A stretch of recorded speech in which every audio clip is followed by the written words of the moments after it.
দেখতে দেখতে Samsung S24 ultra ফোনটার বয়স ২ বছর হয়ে গেল এবং এখনো পর্যন্ত কিন্তু এই ফোনটা আমাদের অনেকেরই পছন্দের তালিকার শীর্ষে অবস্থান করছে। একসময় লাখ টাকারও বেশি দিয়ে কিনতে হতো এই ফোনটা, কিন্তু এখন ইউজড মার্কেটে আমরা প্রায় ৮০,০০০ টাকার আশেপাশে এই ফোনটা কিনতে পারি এবং এই বাজেটের মধ্যে কিন্তু এই ফোনটা মানুষকে আরামে রেকমেন্ড করা যায়, কারণ ক্যামেরা পারফরমেন্স, ব্যাটারি ব্যাকআপ এবং ওভারঅল এভরিডে ইউজেস এর জন্য একটা ফোনে যা যা লাগে তার সবকিছু বেশ দারুণভাবেই করতে পারে আমার হাতে থাকা এই স্যামসাং S24 আলট্রা ফোনটা। এই ফোনটার ডিজাইনটা আমার কাছে খুবই সুন্দর লাগে। পেছনে গ্লাস ব্যাক ব্যবহার করা হয়েছে, সাইডে টাইটেনিয়ামের গ্রেড 2 এর ফ্রেম ব্যবহার করা হয়েছে। আমাদের হাতের এই ফোনটা যেহেতু ব্ল্যাক কালারের, তাই এখানে আমরা কিছু স্ক্র্যাচ দেখতে পাচ্ছি। পেছনে যে গ্লাস ব্যাকটা আছে এখানে ফিঙ্গারপ্রিন্ট স্মাজেস বোঝা যায়, তবে তা পরিমাণে একটু কম বলা যায়। এই ফোনের ডিজাইনে একটা কমপ্লেইনই আমার আছে, সেটা হচ্ছে যে এর প্রত্যেকটা কর্নার খুবই চোখ্খা। পাশাপাশি এটা খুবই বক্সি একটা ডিজাইন এবং বেশ বড়সড় একটা ফোন। যারা বড় ফোন অপছন্দ করেন তাদের কাছে এটা হয়তো একটু অ্যানোয়িং লাগতে পারে। এই ফোনটার সবচেয়ে ইন্টারেস্টিং পার্ট হচ্ছে ডিসপ্লেটা। কারণ এই ডিসপ্লেটা একটা ৪ কোণা শেপের ডিসপ্লে। এখন যেমন আমরা স্যামসাং এর ফোনগুলোতে দেখি যে ওরা রাউন্ডেড কর্নারে চলে গেছে, বাট S24 আলট্রাতেই কিন্তু আমরা একদম 90 ডিগ্রি অ্যাঙ্গেলের ডিসপ্লেটা দেখতে পাই কর্নারগুলোতে, যেটা আমার কাছে পার্সোনালি খুবই ভালো লাগছে। ডিসপ্লেটা একটা dynamic LTPO AMOLED 2X display, যেটা 120 হার্টজ HDR10 প্লাস সাপোর্টেড এবং ম্যাক্সিমাম ব্রাইটনেস ২৬০০ নিটস পর্যন্ত, যা আউটডোরে বেশ ভালো ভিজিবিলিটি দিতে পারে। ডিসপ্লেটার সাইজ হচ্ছে 6.8 ইঞ্চেস আর এর screen to body ratio close to 89%। Resolution হচ্ছে 1440 বাই 3120 পিক্সেলস। প্রোটেকশন হিসাবে এই ডিসপ্লেটার উপরে কর্নিং গরিলা আর্মরের প্রোটেকশন থাকছে, আর এখানে কিন্তু DX অ্যান্টি রিফ্লেকটিভ কোটিং আছে, আর তাই প্রচুর আলোর মধ্যে থাকলে কিন্তু লাইটের রিফ্লেকশন এই ডিসপ্লেটাতে আপনি খুব কমই দেখবেন। কন্টেন্ট দেখার সময় এই ডিসপ্লেটা আমার কাছে সবচেয়ে বেশি ভালো লেগেছে। আরো ভালো লেগেছে যখন আমি পেন বের করে বিভিন্ন নোটস এই মোবাইলটাতে লিখে রেখেছি। পাশাপাশি ওয়েব ব্রাউজিং এর সময় এই ডিসপ্লেতে প্রত্যেকটি আর্টিকেল পড়তে আমার কাছে খুবই ভালো লেগেছে এবং সোশ্যাল মিডিয়া ব্রাউজিং করার সময় আমি বেশ ভালো একটা ডিসপ্লে পারফরম্যান্স এই ফোনটা থেকে পেয়েছি। আর পারফরম্যান্স ওয়াইজ এই ফোনটা এখনো খুব ভালো রান করছে, আর করতেই হবে, কারণ এই ফোনটাতে চিপসেট হিসেবে কিন্তু আমরা পেয়ে যাচ্ছি কোয়ালকমের স্ন্যাপড্রাগন 8 Gen 3, যেটা 4 ন্যানোমিটার টেকনোলজির একটা চিপসেট। আর এই চিপসেটটা এখনো বেশ ভালো পারফর্ম করছে এই পার্টিকুলার ফোনটাতে। আমাদের হাতের এই ফোনটাতে র্যাম আছে 12 GB এবং স্টোরেজ 256 GB।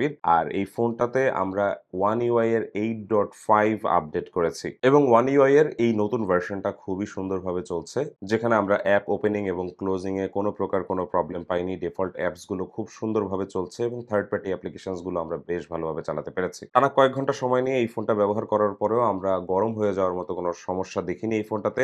অলসো পারফরম্যান্সও ড্রপ করতে দেখিনি। আর এই ফোনটা যখন রিলিজ হয়েছিল তখন স্যামসাং বলেছিল যে তারা 7 ইয়ার্স অ্যান্ড্রয়েড ভার্সন আপডেট দিবে এই ফোনটাতে। সো জাস্ট ২ বছর হয়েছে, তার মানে আগামী ৫ বছর আমরা আরো ৫টা অ্যান্ড্রয়েড আপডেট এই ফোনটাতে পাবো। সো এই কারণে এই ফোনটা কিন্তু অনেক দিন ভালো পারফর্ম করবে বলা যায়। তবে স্যামসাং এর কাছে রিকোয়েস্ট থাকবে যে আপডেটের মাধ্যমে যাতে কোনোভাবে এই ফোনটাতে গ্রিন লাইন আসা শুরু না করে, কারণ যদি গ্রিন লাইন আসা শুরু করে তাহলে এটা খুবই দুঃখের একটা বিষয় হবে স্যামসাং ফ্যানদের জন্য। সো আমরা ৩টা বিষয় নিয়ে অলরেডি কথা বলে ফেলছি। আমাদের এই ফোনের ডিসপ্লেটা চেক, ডিসপ্লেটা ভালো। পাশাপাশি এর যে ডিজাইনটা আছে এটাও ২০২৬ সালের স্ট্যান্ডার্ড অনুযায়ী পারফেক্ট এবং এই ফোনের যে পারফরম্যান্স আছে তাও ২০২৬ সালের স্ট্যান্ডার্ড অনুযায়ী যথেষ্ট বলা যায়। এবারে আসি এই ফোনটার ক্যামেরা সেকশনটাতে। এই ফোনটার ক্যামেরা সেকশনটা আমার ব্যক্তিগতভাবে খুবই পছন্দ।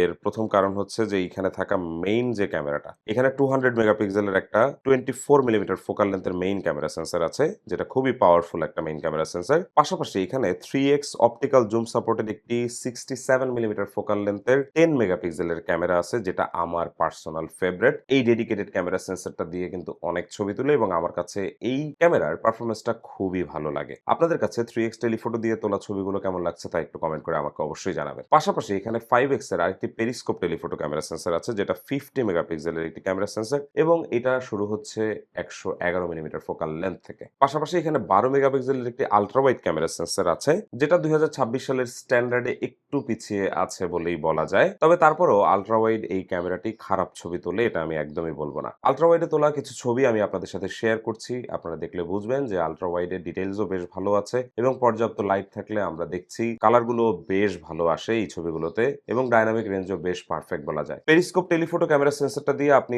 5x এ পোর্ট্রেট ছবি তুলতে পারবেন এবং 5x এর পোর্ট্রেট গুলো যথেষ্ট স্ট্যান্ডার্ড। সাবজেক্ট বেশি দূরে থাকলে কিছু ক্ষেত্রে আমরা ডেপথ ইফেক্টে একটু ইমব্যালেন্স দেখেছি, তবে এটা অ্যাডজাস্টেবল। আপনি যখন সাবজেক্টটাকে কিছুটা কাছে রেখে 5x এ ছবি তুলবেন আপনারা দেখবেন যে বেশিরভাগ ক্ষেত্রেই ডেপথ ব্যালেন্স পারফেক্টলি কাজ করছে। তবে খুব সূক্ষ্ম সাবজেক্টের ছবি তোলার ক্ষেত্রে কিছু সময়ে আমরা ব্যাকগ্রাউন্ড সেপারেশনে একটু অসুবিধা করতে দেখেছি। পাশাপাশি এই ফোনের মেইন ক্যামেরা সেন্সরে তোলা প্রত্যেকটি ছবি আমার কাছে খুবই ভালো লেগেছে। নরমালি টিপিক্যাল স্যামসাং ফোনের ক্যামেরা যেমন হয়, পারফরম্যান্স যেমন হয়, ঠিক সেরকমই কালার প্রোফাইল আমরা দেখতে পেয়েছি এই ফোনটাতে। আপনারা যারা একটু পাঞ্চি কন্ট্রাস্টি কালার পছন্দ করেন তারা একটু প্রয়োজন মতো কালার এডিট করে নিবেন। আমার মনে হয় যে তাহলেই এই ক্যামেরা থেকে আপনি বেশ ভালো ছবি পেতে পারবেন। S24 আল্ট্রাতে আপনি 8K তে 30 এবং 24 FPS এ ভিডিও শুট করতে পারবেন আর 4K তে 30, 60 এবং 120 FPS এ ভিডিও শুট করতে পারবেন। ভিডিও পারফরম্যান্স আমার কাছে নরমাল লেগেছে। S24 আল্ট্রা বা স্যামসাং এর এই এস সিরিজের ভিডিও পারফরম্যান্স আমার কাছে খুব একটা ভালো লাগে না। কেমন যেন ডিটেইলস শার্পনেস এর দিক থেকে একটু খারাপই মনে হয় আমার কাছে অ্যান্ড্রয়েড ফোনে করা ভিডিওগুলো। তবে তারপরেও প্রপার লাইটে এই ভিডিওগুলো যখন আপনি করবেন আমার মনে হয় যে অ্যান্ড্রয়েড ইউজার হিসেবে এটা আপনাকে ডিসঅ্যাপয়েন্ট করবে না। বাট আপনি যদি আইফোন ইউজার হয়ে থাকেন সেক্ষেত্রে এই ভিডিওগুলো আপনাকে ডিসঅ্যাপয়েন্ট করবে অবশ্যই। তবে আপনারা যারা পেরিস্কোপ টেলিফোটো ক্যামেরা সেন্সর ব্যবহার করে অনেক দূরে থাকা অবজেক্ট ভিডিও করবেন তাদের জন্য কিন্তু এই ফোনটা খুবই ভালো পারফর্ম করবে।